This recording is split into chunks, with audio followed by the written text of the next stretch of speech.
Bonsoir chers auditeurs et chères auditrices de notre web radio R212, notre auteur Aziz Bousseta, en sa qualité de chroniqueur invité, partage son avis et sa réflexion avec vous dans cet article intitulé « Gouvernement du mondial ».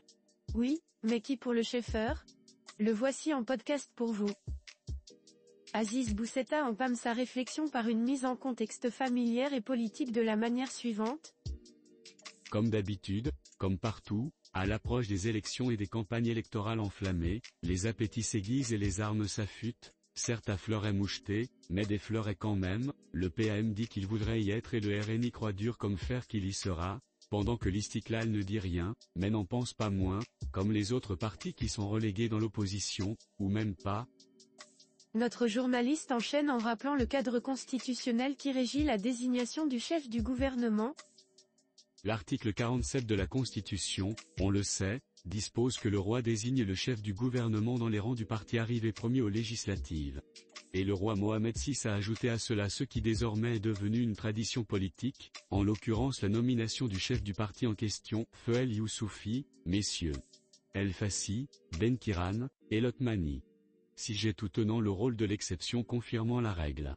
En 2017, lors de la fameuse période de blocage institutionnel, le souverain avait fait publier un communiqué dans lequel il disait que, entre autres solutions envisageables et possibles, il avait choisi de remplacer le chef du PJD, alors premier parti, par son numéro 2, en l'occurrence le président du Conseil national. Aziz Bousseta poursuit en soulevant la question centrale de son article, l'identité du prochain chef du gouvernement. Aujourd'hui que toutes les ambitions sont ouvertes, elle demeure néanmoins chuchotée sur l'identité de celui, ou celle, qui conduira le prochain gouvernement. Beaucoup s'y voient, peu y croient, aucun n'en parle. Passage en revue des différents profils et, à tout seigneur tout honneur, commençons par les formations actuellement en responsabilité. Le RNI. On le dit partant pour rester, on le devine piaffant pour empiler, il agit comme étant décidé à tout faire pour. Le RNI est persuadé qu'il a fait du bon travail, beaucoup n'en sont pas autant convaincus, mais les Bleus s'en moquent, ils y sont, ils y resteront. En cas de victoire, Aziza Kanouche s'y verrait bien aussi, c'est ce que du moins affirme, le regard très sérieux et le ton grave, certains de son proche entourage. Question, en remontant le plus loin possible dans l'histoire récente du Maroc, quel est ce premier ministre chef de gouvernement qui est resté en poste après des élections victorieuses ? Abdelila Ben Kiran a presque failli y arriver, mais il n'y a pas réussi, confirmant là aussi une règle non écrite. Le chroniqueur enrichit son analyse en explorant d'autres figures potentielles issues du RNI. Il reste cependant d'autres profils au RNI. Ils se disent tous non intéressés, du moins en off, car personne n'ose en parler en on, mais honnêtement, qui refuserait d'occuper la fonction de chef du gouvernement du Royaume du Maroc ? Moulay Hafid El Alami serait un bon candidat, avec son passage plus que réussi au gouvernement de 2013 à 2021, et on se souvient de son grand programme, réussi, de l'accélération industrielle, comme on se souvient de son départ émouvant de son ministère en 2021, sous les applaudissements des fonctionnaires.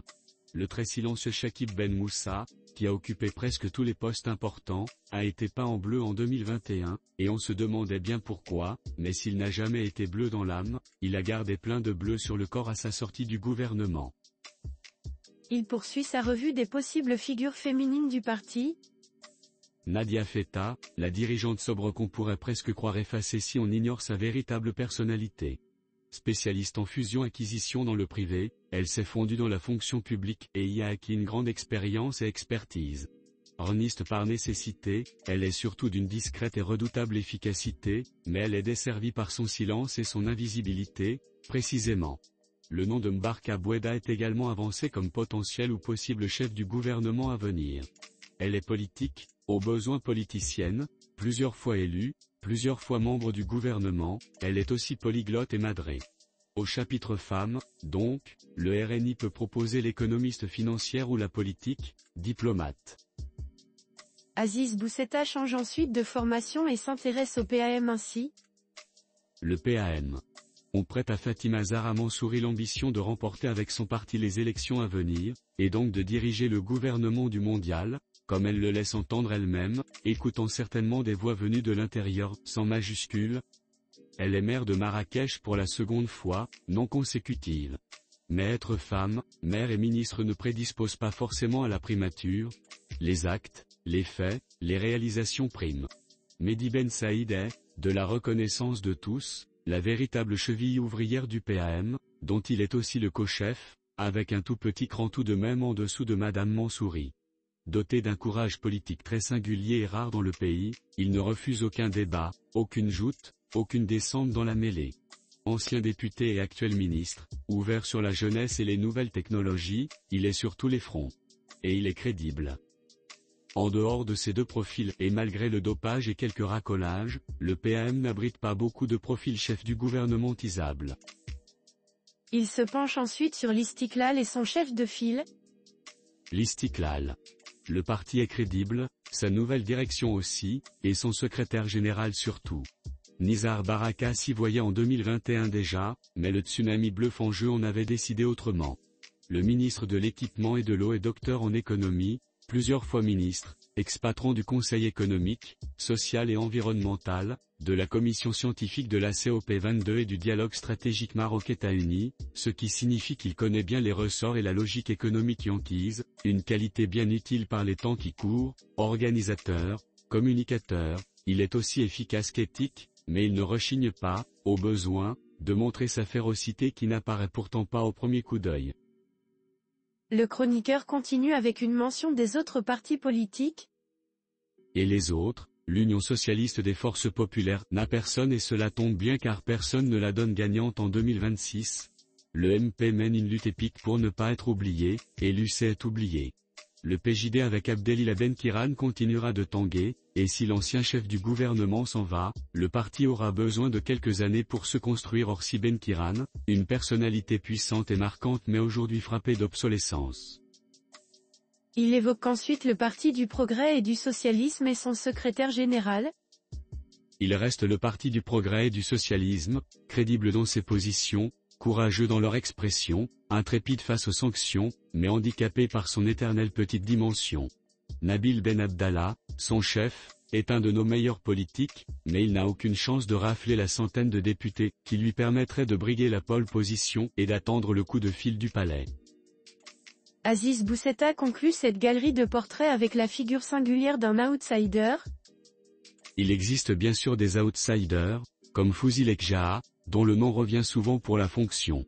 Bien que très compétent, l'homme n'a pas encore d'appartenance politique clairement identifiée, et avec ses occupations actuelles, budget, Fédération royale marocaine de football, mondial, il doit encore disposer d'1 heure de libre par semaine, ce qui est insuffisant pour diriger un gouvernement.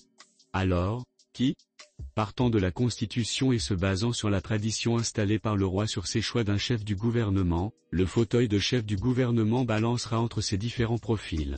Veut-on de l'efficacité avec quelqu'un qui ne se contente pas de dire qu'il a livré, quelqu'un qui livre effectivement et se livre autant ?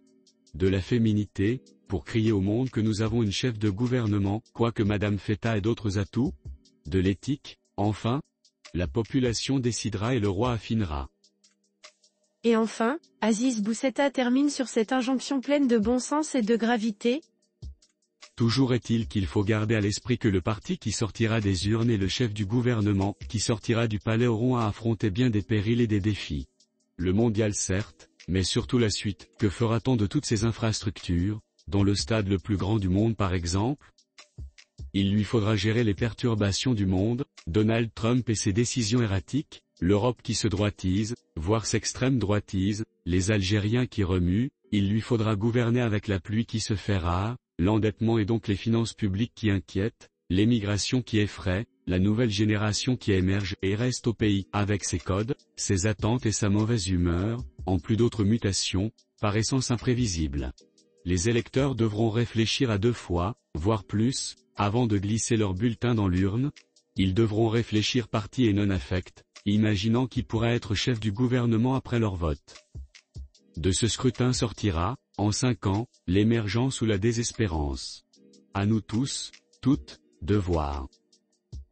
Merci de votre écoute, chers auditeurs et chères auditrices de R212. À très bientôt pour un prochain podcast.